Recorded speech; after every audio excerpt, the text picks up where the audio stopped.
नमस्कार। पिछले दिनों ब्रिटेन के राजनीति में बहुत बड़ा भूचाल आता है और 25 अक्टूबर 2022 को एक नया प्राइम मिनिस्टर बनता है जिसका नाम होता है ऋषि सुनक। ऋषि सुनक का ब्रिटेन का प्रधानमंत्री बनते ही कई सारे रिकॉर्ड टूट जाता है। पहला, ऋषि सुनक एक पहले ऐसे व्यक्ति होते हैं जो कि अश्वेत प्राइम मिनिस्टर बनते हैं और ये ब्रिटेन के 57वें प्राइम मिनिस्टर होते हैं। और ऋषि सुनक पहले हिंदू प्राइम मिनिस्टर होते हैं जो कि भारतीय मूल के होते हैं। उसके बाद ऋषि सुनक बहुत ही कम उम्र के ब्रिटेन के प्रधानमंत्री बनते हैं जो कि ब्रिटेन के इतिहास में कई दशक के बाद ऐसा हुआ है। इस समय भारत में दिवाली का त्योहार मनाया जा रहा होता है, वैसे ही खुशियों का माहौल चल रहा होता है और इस समय ऋषि सुनक का प्रधानमंत्री बनते ही भारतीयों के बीच में खुशियों का लहर दौड़ पड़ता है क्योंकि ऋषि सुनक एक भारतीय मूल के प्रधानमंत्री बनते हैं। उसके बाद क्या होता है, अमेरिका के राष्ट्रपति जो बाइडेन व्हाइट हाउस में दिवाली का सेलिब्रेशन प्रोग्राम रखता है जिसमें कि उपराष्ट्रपति कमला हैरिस भी शामिल होती है। उसमें भारतीय अमेरिकियों को बधाई देते हैं और साथ में एक बहुत ही बड़ी बात कह देते हैं। जो बाइडेन कहते हैं कि ऋषि सुनक ब्रिटेन का प्रधानमंत्री बने हैं।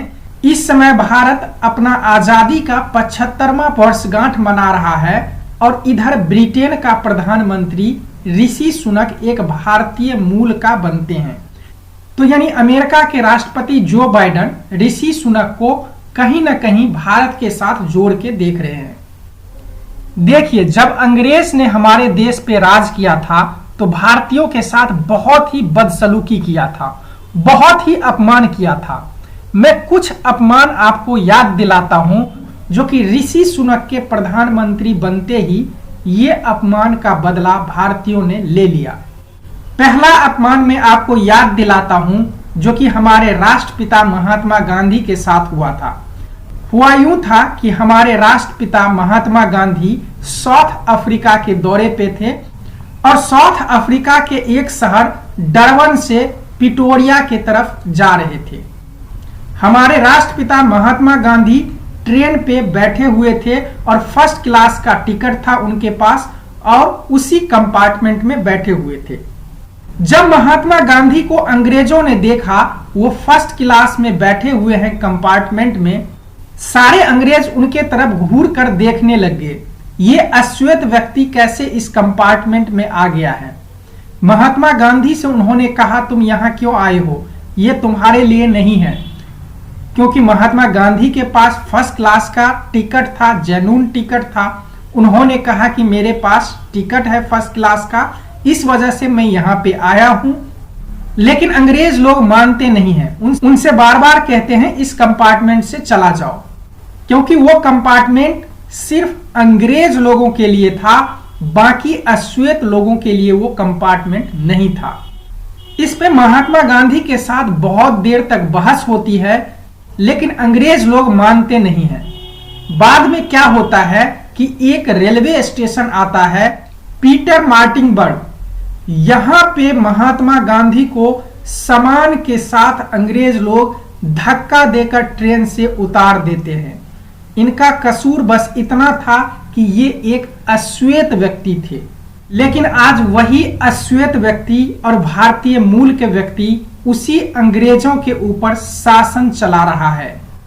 दूसरा अपमान मैं आपको याद दिलाता हूं, अंग्रेज जब भारत में रहते थे तो अपना ग्रीष्मकालीन राजधानी शिमला को बनाया था और वहां पे अपने निवास स्थान पे अपने गेट पे लिखा हुआ था, यहाँ पे आप देख सकते हैं, रॉयल शिमला क्लब, डॉग्स और इंडियंस आर नॉट अलाउड, यानी कुत्ते और भारतीय को आना यहाँ पे वर्जित है।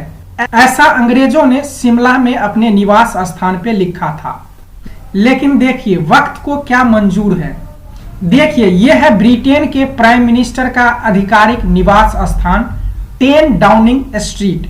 जब ऋषि सुनक प्रधानमंत्री बनते हैं वो अपने पत्नी के साथ एक कुत्ते के साथ यहाँ पे एंट्री लेते हैं। तो यानी अब यहाँ पे भारतीय भी है और कुत्ते भी है और अंग्रेजों के प्रधानमंत्री के तौर पे उस निवास स्थान में एंट्री करते हैं। तीसरा अपमान का मैं आपको याद दिलाता हूं। ये जो व्यक्ति आप देख रहे हैं, इनका नाम है विंस्टन चर्चिल। ये ब्रिटेन के प्रधानमंत्री रह चुके हैं। अंतर्राष्ट्रीय लेवल पे ये बहुत ही बड़े नेता रह चुके हैं, जो कि कंजर्वेटिव पार्टी का नेता है, जिस पार्टी से ऋषि सुनक प्रधानमंत्री बने हैं। इन्होंने क्या कहा था, भारत अगर आजाद भी हो गया तो वहां के लोग देश को नहीं चला सकेंगे।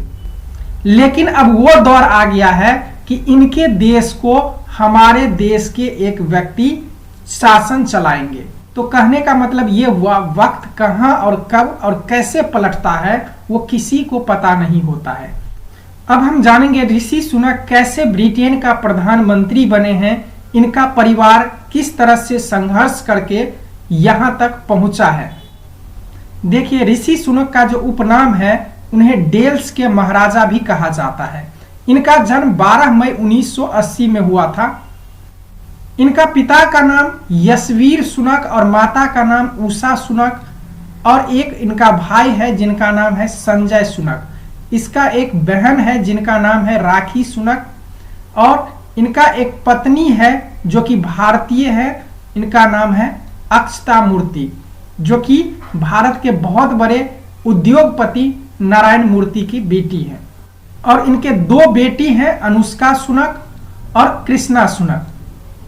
देखिए, ऋषि सुनक का भारत से क्या संबंध था। ऋषि सुनक का जो दादा था, जिनका नाम था रामदास सुनक, वो 1935 तक यहाँ पे गुजरावाला, जो कि ब्रिटिश भारत का हिस्सा था और वर्तमान में अभी पाकिस्तान का क्षेत्र है। अब गुजरावाला से इनके दादाजी चले जाते हैं नौकरी की तलाश में पूर्वी अफ्रीका का एक देश जिनका नाम है केन्या। केन्या के राजधानी नैरोबी में ये क्लर्क के तौर पे नौकरी करते हैं, यानी भारत से 5000 किलोमीटर ट्रेवल करके ये यहाँ पे पहुंचते हैं और क्लर्क की नौकरी करते हैं।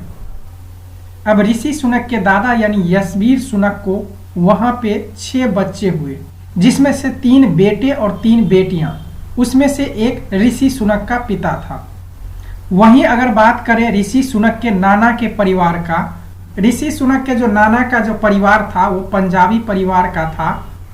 वो भी नौकरी के तलाश में पूर्वी अफ्रीका के एक देश है तंजानिया, वहां पे चले जाते हैं और वहीं पे वो लोग अपना नौकरी पेशा करते हैं।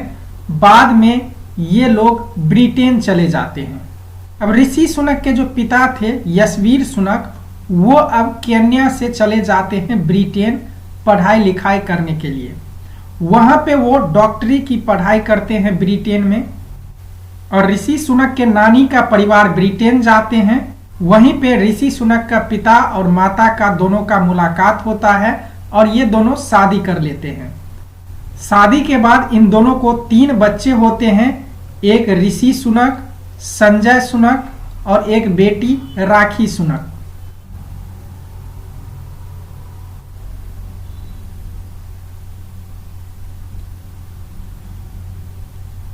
ऋषि सुनक के माता और पिता, ऋषि सुनक के माता एक फार्मासिस्ट थी और इनके पिता एक डॉक्टर थे। ऋषि सुनक का जन्म भी ब्रिटेन में हुआ था। उनकी पढ़ाई लिखाई ब्रिटेन में हुआ था। ऑक्सफोर्ड यूनिवर्सिटी से उन्होंने राजनीतिक शास्त्र, अर्थशास्त्र की पढ़ाई किया था। उसके बाद स्टैनफोर्ड यूनिवर्सिटी में ये MBA की पढ़ाई करते हैं। स्टैनफोर्ड यूनिवर्सिटी में पढ़ाई के दौरान वहां पे मुलाकात होता है इनको अक्षरा सुनक से। अक्षरा सुनक भारत के हैं, जो कि एक बहुत ही फेमस उद्योगपति NR नारायण मूर्ति के बेटी, जो कि इन्फोसिस के मालिक हैं। यहीं पे दोनों का एक दूसरे से प्यार होता है और बाद में 2009 में ये दोनों शादी के बंधन में बंध जाते हैं। यानी 2009 में बेंगलुरु में इन दोनों का शादी होता है। ये देख सकते हैं यहाँ पे नारायण मूर्ति और उनकी बेटी अक्षरा सुनक, नारायण मूर्ति की वाइफ और एक बेटा। यह है इनका शादी समारोह यहाँ पे देख सकते हैं ऋषि सुनक के पिताजी, ये नाना जी और ये माता जी। ऋषि सुनक एमबीए करने के बाद कैलिफोर्निया में एक अमेरिकी निवेश बैंक गोल्डमैन सैक्स के लिए 2001 में एक विश्लेषक के रूप में अपनी पहली नौकरी की शुरुआत किया। इसके बाद साल 2004 में उन्होंने hedge fund management firm the children investment fund management के लिए काम किया। साल 2009 में उन्होंने अपनी नौकरी छोड़कर करीब 1 साल से भी कम समय में अक्टूबर 2010 को $336 मिलियन के शुरुआती निवेश के साथ एक निवेश साझेदारी फर्म थेलेस पार्टनर्स की शुरुआत की। उसके बाद 2013 में उन्हें और उनकी पत्नी को उनके ससुर और भारतीय व्यवसाय NR नारायण मूर्ति के एक निवेश firm catamaran ventures UK limited के निर्देशक के रूप में नियुक्त किया गया था। बाद में उन्होंने 30 अप्रैल 2015 को फर्म से इस्तीफा दे दिया, लेकिन उनकी पत्नी अभी भी संगठन के निर्देशक के रूप में काम करती है। अब नौकरी छोड़ने के बाद ऋषि सुनक राजनीतिक में अपना कैरियर को अपनाते हैं। देखिए, ब्रिटेन में 2 राष्ट्रीय राजनीतिक दल, जैसे कि भारत में बीजेपी और कांग्रेस है, उसी तरह ब्रिटेन में 2 बहुत बड़े पार्टी, कंजर्वेटिव पार्टी और लेबर पार्टी है। ऋषि सुनक कंजर्वेटिव पार्टी को ज्वाइन करते हैं। ये बहुत ही पुराना पार्टी है, जब हमारा देश आजाद हुआ था उससे भी बहुत पहले का ये पार्टी है। हमारा जो देश आजाद हुआ था उस समय लेबर पार्टी की सरकार थी, जिसका प्रधानमंत्री क्लीमेंट रिचर्ड एटली था। जैसे कि हमारे देश में सांसद में 2 हाउस होता है, क्योंकि हमारा देश का जो सांसद है वो ब्रिटेन के प्रणाली पे आधारित है, उसी तरह ब्रिटेन में 2 सदन होता है, एक हाउस ऑफ लॉर्ड, दूसरा हाउस ऑफ कॉमन। जैसे हमारे देश में राज्यसभा और लोकसभा होता है। राज्यसभा को ब्रिटेन में हाउस ऑफ लॉर्ड्स कहा जाता है और लोकसभा को हाउस ऑफ कॉमन्स कहा जाता है।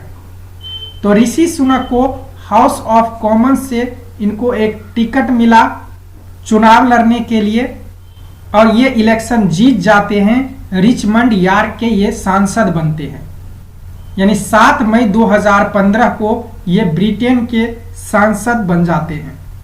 उसके बाद 9 जनवरी 2018 से 24 जुलाई 2019 तक ये स्थानीय सरकार के लिए राज्य के संसदीय अवर सचिव नियुक्त होते हैं। फिर 29 जुलाई 2019 से 13 फरवरी 2020 तक ये कोषाध्यक्ष के मुख्य सचिव बनाए जाते हैं। उसके बाद 13 फरवरी 2020 को इनको राजकोष के चांसलर बनाया जाता है, जिसे ब्रिटेन के वित्त मंत्री कहा जाता है।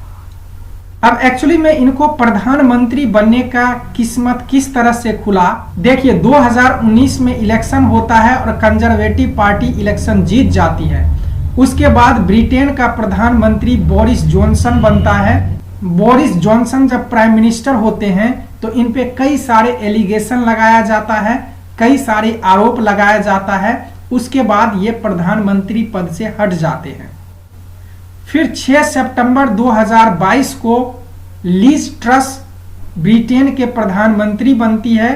उसके बाद इन पे भी कई सारे आरोप लगते हैं कि ये ब्रिटेन को अर्थव्यवस्था को सही ढंग से चला नहीं पा रही है। इस वजह से ये प्राइम मिनिस्टर के पद से इस्तीफा दे देती है। इसी के साथ ऋषि सुनक का प्रधानमंत्री बनने का दरवाजा पूरी तरह से साफ हो जाता है और 25 अक्टूबर 2022 को ये ब्रिटेन के प्रधानमंत्री बन जाते हैं। यहाँ पे आप देख सकते हैं ऋषि सुनक दिवाली मनाते हुए अपने निवास स्थान पे। इनको अपने धर्म से काफी लगाव है। ये हिंदू धर्म को पूरी तरह से मानते हैं। पहली बार जब ये सांसद बने थे तो ये अपना जो शपथ लिए थे ब्रिटेन में, ये श्रीमद् भागवत गीता को साक्ष्य मान के। ये जब वित्त मंत्री रहे थे तो 4 नवंबर 2021 को दीपावली के दिन एक सिक्का जारी किया था, जो हमारे राष्ट्रपिता महात्मा गांधी के सम्मान में था। इन्होंने कहा था, एक हिंदू होने के नाते मुझे ये सिक्का जारी करते हुए खुशी महसूस हो रही है। ये देख सकते हैं ऋषि सुनक, उनकी पत्नी और 2 बेटियां। ये फ्री टाइम में अपने परिवार के साथ घुल मिल कर रहते हैं, मस्ती करते हैं। ये देख सकते हैं, ये ऋषि सुनक का निजी घर है ब्रिटेन में। ऋषि सुनक और उनकी पत्नी ब्रिटेन के महारानी से भी ज्यादा अमीर हैं। इनके पास कई बिलियन पाउंड का दौलत है। अभी के लिए बस इतना ही। अगर ये वीडियो अच्छा लगा हो तो प्लीज चैनल को जरूर सब्सक्राइब करें, लाइक करें, शेयर करें। अगर कुछ पूछना हो तो प्लीज कमेंट करें। Thank you.